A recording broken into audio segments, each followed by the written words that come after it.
シンカリオンチェンジザワールドということで皆さん、おいおいおい、なんか変わってんな。なんか変わってる。このビジュアルみたいなのが。ファントムシンカリオンいる。かっこいい。はい、ということで今回は、前回に引き続き、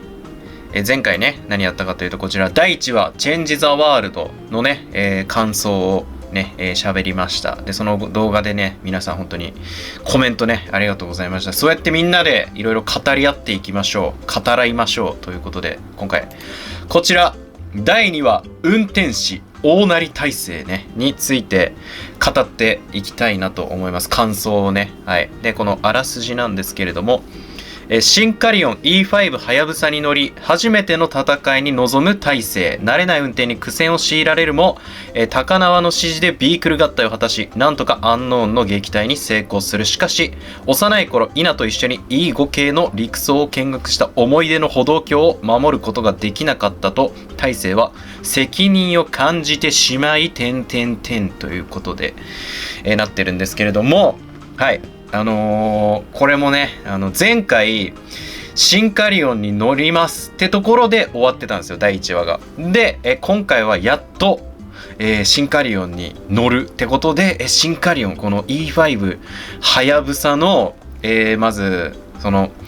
新幹線モードからロボットモードへの変形バンク、そしてこのトレーラーエルダートレーラーとの合体シーンが見れました。いやめっちゃ良かった。この本当になんか毎度もう1期もちろんかっこよかったし2期ももちろんかっこよかったんですけど、なんかやっぱどんどん洗練されてってかっこよくなってる気がしますね。でおもちゃともう本当同じね変形の仕方をしてるので、本当おもちゃも欲しくなるし、本当に素晴らしいと思います。かっこいいです。はい。っていうのありまして、で変形するんですけど、やっぱり大勢初めてだからシンカリオンに乗るので、今まで喧嘩とかもしたことないんですよ。でシンカリオンってその大勢の動きに合わせて動くんですけど、やっぱもうボッコボコにされちゃうわけ、敵に、アンノーンにね。で、気絶するんだけど大勢がでそこでお姉ちゃんとの思い出をね、いろいろ思い出してて、なんか走馬灯なのか分かんないですけど思い出して、ビーナが起きなさいって言って、大勢に起きなさいって言って起きるんだよね、大勢が。でその時に亮太ね、くずり亮太は、自分の適正値を確認するんですよ、スマホで。なんだけど適正値なしってやっぱ出てて、畜生みたいな感じになるんだけど、ここのシーンがね良かったなと思ってて、個人的にはもし亮太が大勢を助けたいって思って適正値を確認するんだったら、気絶した時にすぐね確認してると思うんですよ。なんですけど、目覚めた後もうエルダービークルもう到着しますってなってる時にもう確認してるんで、これもしかしたら大勢より俺の方がうまく、もうずっとシンカリオンねの訓練してきたんだから、俺の方もっとうまくやれるぞってことで、大勢よりやれるってことで確認したと思うんだよねっていう、ちょっとねそのタイミングがすごい良かったなと思って。はい。でやっぱ適正なしで悔しがる亮太、そして、シンカリオンに乗って、頑張ろうとするね大勢という対比がね、描かれましたけれども、はい、良かったね。はい。で、結局はこのエルダートレーラーと合体して、なんとかアンノーンをね倒すんですけど、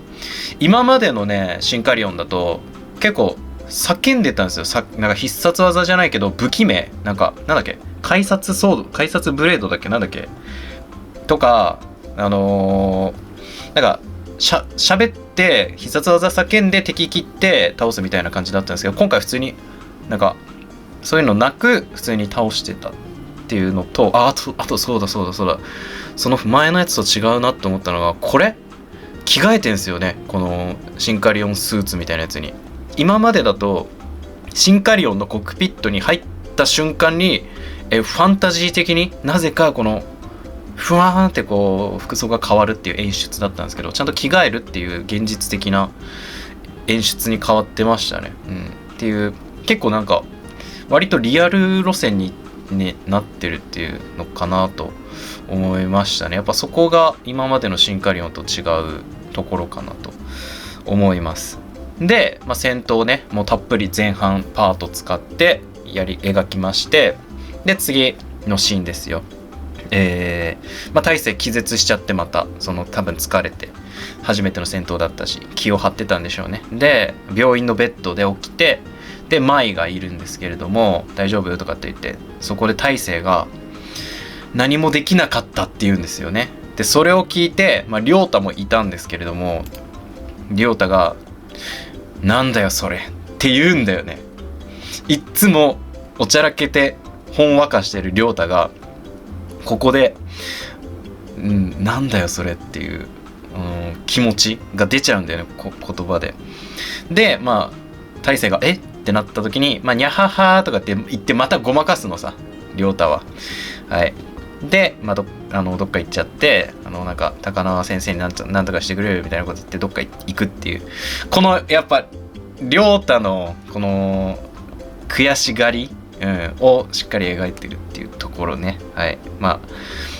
舞がね、教えてくれるんですけど、安納に襲われたことがあって、それで助けられてからシンカリオンに対するこだわりがね、強くなってるから、多分シンカリオンに乗ってる大勢と乗れない自分っていうのを比較しちゃってるんじゃないかなみたいな、っていうのを舞が言ってくれるんですけど、はい、この亮太のなんていうのコンプレックスというか、はい、こういうね、のが悩みみたいなね描かれます。いいね。そして次の日、こちらフォールデン茜登場フォールデン茜ね、かっこいいんだよね。はい。で、なんかやっぱ噂を聞きつけたんでしょうね。大成稲の弟がいるってことで、クラスにやってきます。で女の子は茜くんキャーみたいななってて、はい。で大勢の元にやってきてね、この茜が。で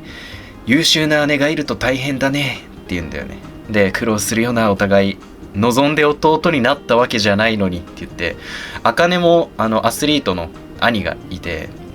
でそれと比べられてちょっとね嫌な思いしてるんですけれども、大勢にはそれに対してそうかな、別にお姉さんのセットを持ったことはないかなって言って、姉さんは僕の目標だからってここでねしっかりと自分の意見を喋るんですけど、そしたら茜がああそうかそうかみたいな、なんか嫌味言って帰るんですけど、ああそっか、ここで茜ってなんか、お兄ちゃんと比べられててなんかちょっと、コンプレックスみたいなのがあるんだなってことが分かるんですよね。ここでまた茜、兄に対してコンプレックスを持つ茜と、お姉さんを目標にしている大勢というまたこの対比が、生まれてるわけで、はい、素晴らしいねはい。いや本当こういうちょっとしたシーンなんだけど、後々本当あのシーンってこういうのにつながってくるんだなみたいになってくるんで、本当に大事なシーンなんですよ。はい、はい、そこで、次高輪先生ね、はい、出てきて、高輪先生がエルダに入ってくれないかって言うんですよ、放課後に大勢に向かって。でそこで実はオーナリーナはおそらく生きていると、エルダのエンジニアだったんだよと、そしてたまにイナがこのエルダにアクセスしてる痕跡があるっていう事実を大勢に伝えると。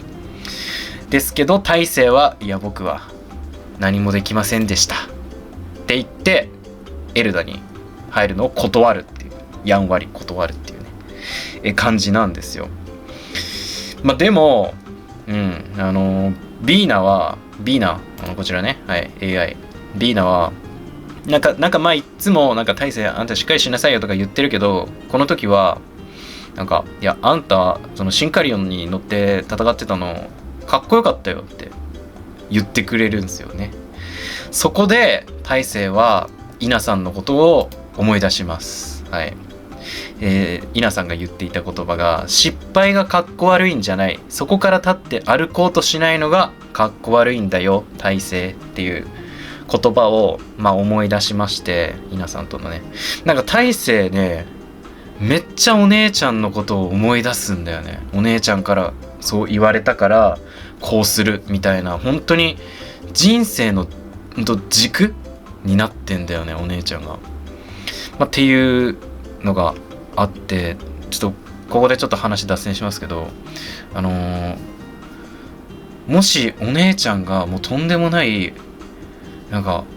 悪に染まっちゃってた場合、大勢が本当は軸にしてたのに、その悪を軸にしてたのかってなって、闇落ちする大勢がちょっと見たくなってきてる自分がいることに気づきましたね、僕は。だってなんか毎回お姉ちゃんが出てきて、でお姉ちゃんの言ってた、ああそうだお姉ちゃんこう言ってたからみたいなことで、成長していくんですけどね、大勢は。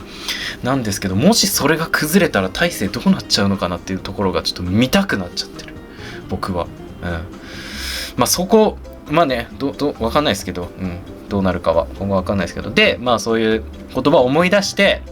大勢は一歩前に進みます。ここでまた成長します。シンカリオンに乗った時みたいに。はい。で、ここでやっと、また学校行く時におばあちゃんにちゃんと声をかけて席を譲ることができるんだよね、大勢は。ね、第1話で学校行く時に無言で席を立って、でおばあちゃんに譲ろうとした席をサラリーマンに取られて、で何もできなかった大勢じゃないです。もう変わりました、大勢は。はい、この目つきがもう全然違いますね。はい、しっかりとおばあちゃんに一声かけて座りますかって言って、席を譲る大勢に変わってます。素晴らしい。こういう成長が見えるっていうのが本当にいいんだよね、このシンカリオン。はい。で、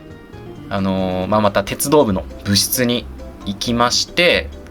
亮太に対してね、何もできなかったって言ったけど、あれは間違いだったって。今度は失敗しないように頑張るよって言って、なんとエルダに入るよっていうね、入らせてくださいって言って、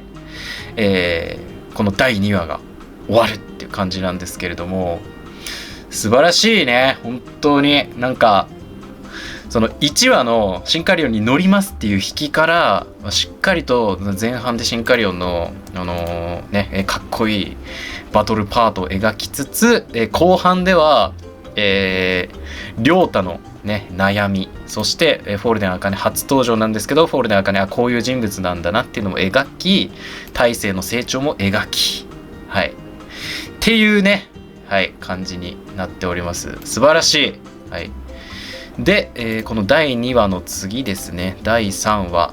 足りない適正値。はい。このね、1話と2話で、ちょっと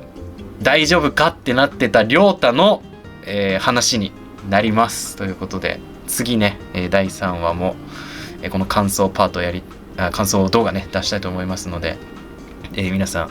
楽しみにしていてください。個人的にはね、やっぱ亮太が一番ちょっとなんて言うんだろう、気にかけてるというか、大丈夫かなって思ってたんで、亮太ねめっちゃ好きっすね。